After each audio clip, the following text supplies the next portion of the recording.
Au Togo, la tension perdure à la veille des élections municipales, alors qu'un appel à manifester a été lancé sur les réseaux sociaux. Les partis d'opposition se sont réunis pour rendre hommage aux victimes retrouvées lors des dernières manifestations. De son côté, le gouvernement assure que les élections se dérouleront en toute sécurité. Les détails avec notre correspondante sur place, Flore Monteau. Lomé est resté plutôt calme ce mercredi, malgré l'appel à manifester lancé sur les réseaux sociaux par le mouvement M66. L'objectif est de déstabiliser les élections municipales qui auront lieu le 17. Mardi, plusieurs partis d'opposition ont profité du dernier jour de campagne électorale pour détourner leur caravane et aller déposer une gerbe de fleurs au bord de la lagune, là où plusieurs corps ont été découverts lors des dernières manifestations. Le parti présidentiel a lui tenu son dernier meeting. La semaine dernière, plusieurs ministres ont dénoncé devant la presse une entreprise, je cite, de déstabilisation de l'État menée sur les réseaux sociaux et relayée de façon biaisée, selon eux, par les médias internationaux. Ce sont les médias internationaux qui ont été appelés en renfort et comme le poursuivre, nous le savons, ces médias internationaux en général présentent toujours la réalité dans nos pays sous un biais fâcheux, des stéréotypes tels que les pays africains, c'est toujours des crises politiques, la misère, la pauvreté. Eh bien, c'était encore un terreau, une occasion propice pour vendre de l'information. Des mandats d'arrêt internationaux ont été lancés contre les influenceurs du mouvement de protestation. Signe de tension, une nouvelle force de police a été mise en place pour sécuriser les élections. Les frontières terrestres seront fermées le jour du vote et l'accès aux réseaux sociaux est toujours limité.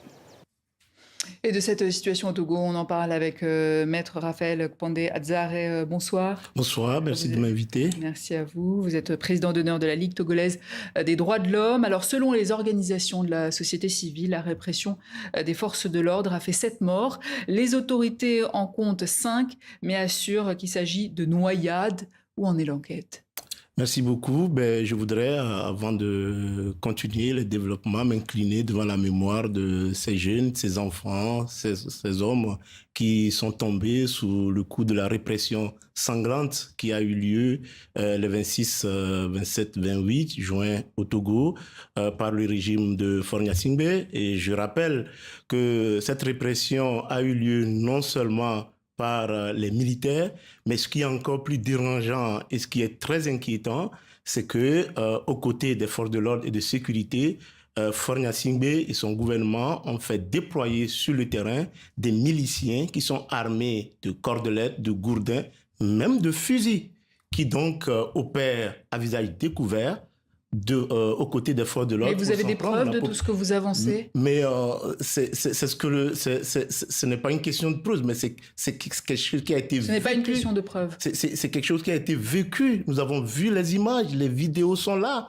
Et ce n'est pas la première fois. En 2017, M. Faure Gnassingbé lui-même a reconnu lors d'une interview qu'il a accordée au magazine Jeune Afrique en décembre 2017, que l'existence des miliciens aux côtés des forces de l'ordre, qu'il appelle par le groupe d'autodéfense, était bel et bien avérée. Et donc ce n'est pas une question... Mais est-ce qu'il y a eu une enquête, maître ? Oui, nous demandons l'intervention, une enquête internationale indépendante, parce que face au silence de la CEDEAO de l'Union africaine, on ne peut pas accepter que, alors que le maintien d'ordre relève du pouvoir régalien des forces de l'ordre de sécurité, que ces forces de l'ordre de sécurité existent et que à leur côté, que le régime entretienne, véhicule, soutienne et alimente un réseau de miliciens qui existe depuis la nuit des temps. Mais alors, de son côté, le gouvernement qualifie le mouvement du 6 juin, le M66, de mouvement terroriste.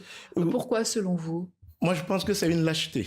C'est vraiment une lâcheté de la part du gouvernement. Nous avons suivi le ministre de la Sécurité à Madjoulba avec le ministre des Droits de l'Homme à Djourovi et enfin sa suite, qui sont sortis pour dire que c'est des actes terroristes. Mais pour moi, entre un gouvernement illégitime qui déverse sur le terrain des miliciens qui s'en prennent aux populations, qui rentrent même dans les maisons pour s'attaquer à ceux qui ne manifestent pas. Nous avons vu comment une dame a été battue devant sa devanture et les populations qui sont sorties pour revendiquer et lever des contestations d'ordre social et politique, entre les deux, celui qui sème la terreur est bien sûr, eh bien c'est le gouvernement. C'est le gouvernement qui terrorise. Aujourd'hui, l'appel à manifester n'a pas pris, hein, visiblement. Oui, vous l'expliquez.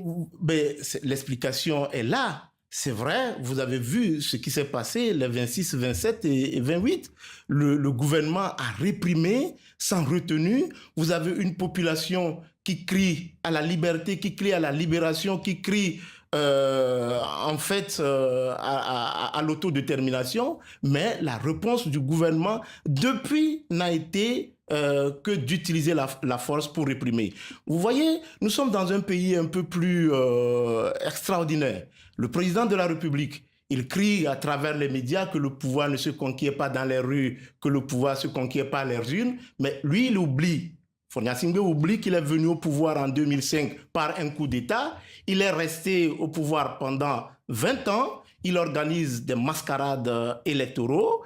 Et puis, en fait, il finit. Il sait que son mandat est terminé en 2025, il doit partir et il fait un coup d'État pour se maintenir au pouvoir. Il était président de la République, il redevient président du Conseil. Le gouvernement, en tout cas, a fermé ses frontières et dit avoir lancé des mandats d'arrêt internationaux contre les influenceurs, dont certains sont en France. Est-ce que vous pensez qu'ils peuvent aboutir?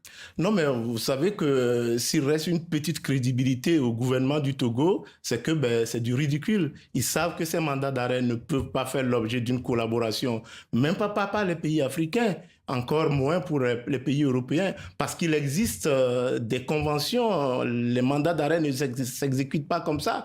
Il y a la Convention des Nations Unies contre la torture que le Togo a ratifiée, qui interdit qu'un citoyen soit rapatrié vers son pays alors qu'il court des risques de torture. Et nous avons des preuves. La CEDEAO, l'année dernière et cette année, a condamné plusieurs fois le Togo et a appelé au dialogue pour les actes de torture. Oui, la CEDEAO appelle au dialogue, mais nous ne croyons pas à la CEDEAO. La CEDEAO a échoué plusieurs fois au Togo. En 2005 et en 2017-18, la CEDEAO a échoué. Et donc, je pense que devant l'échec de la CEDEAO et de l'Union africaine, il appartient à l'Organisation des Nations Unies de diligenter des enquêtes et indépendante et impartiale pour démanteler le régime des miliciens de Faure Gnassingbé, parce qu'il s'agit là de la protection de la population civile.